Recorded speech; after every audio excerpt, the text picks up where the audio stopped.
ఇది చెడు అని తెలిసిన తరువాత కూడా చెయ్యకుండా ఉండలేకపోయాను అని ఎవరైనా చెప్తే వాడు పశువు కన్నా నీచమైనటువంటి స్థితిలో ఉన్నాడని గుర్తు.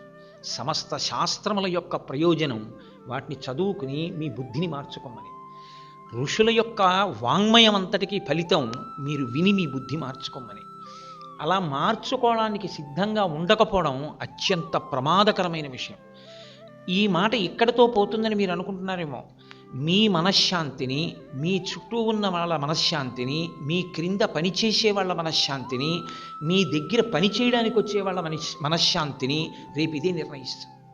మీరు ఇవాళ పిల్లలు మీకు తెలియదు, మీరు ఉద్యోగంలోకి వెళ్ళినప్పుడు మీకు తెలుస్తుంది. ఒక ఆఫీసర్ వెళ్ళిపోయి కొత్త ఆఫీసర్ వచ్చేటప్పుడు ఆయన కింద పని చేయవలసిన ఉద్యోగులందరూ ముక్తకంఠంతో అడిగే మొదటి ప్రశ్న ఏమిటో తెలుసా అండి? What kind an officer is అంటారు. ఎలాంటి వాడండి ఆయన అంటారు.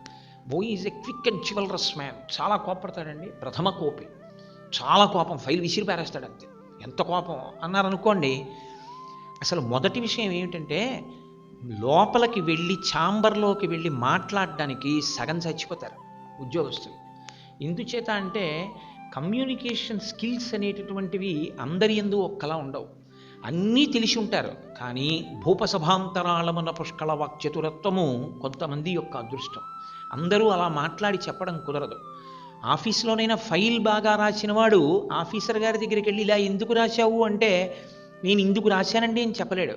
ఆఫీసర్ గారి దగ్గరికి వెళ్ళి నిలబడేటప్పటికీ భయపడిపోతాడు.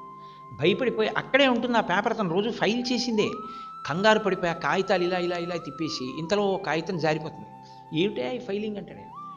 కంగారు పడిపోయి ఆ పేపర్ ఎక్కడ పెట్టావు, అదేంటి ఇంతసేపా, కాగితాలు ఎక్కడ పెడుతున్నావు నీకు తెలీదా అంటాడు. సార్ నేను ఇప్పుడే చూస్తాను సార్, నీ ఫైల్ ఎట్టుకెళ్ళిపోయి చెమట పట్టేసి. నేను ఎంతోమందిని చూశానండి ఆఫీసుల్లో కేవలం కోపదారులైనటువంటి అధికారుల వలన ప్రాణాలు కోల్పోయిన ఉద్యోగస్తులు ఉన్నారు. టెన్షన్కి సబ్జెక్ట్ అయిపోయి భయపడిపోయి ఇంటికి ఎడతాడు. భార్యకి భయం, బాబాయ్ వస్తున్నారు, దేనికి కోపడతారో భయం. కాఫీలో కొంచెం పంచదార తక్కువైతే కోపం, పంచదార ఎక్కువైతే కోపం. సరికదా దాన్ని చాలా గొప్పగా దే క్లెయిమ్ ఏమనంటే నాకు చాలా కోపం అండి అంటుంటాడు.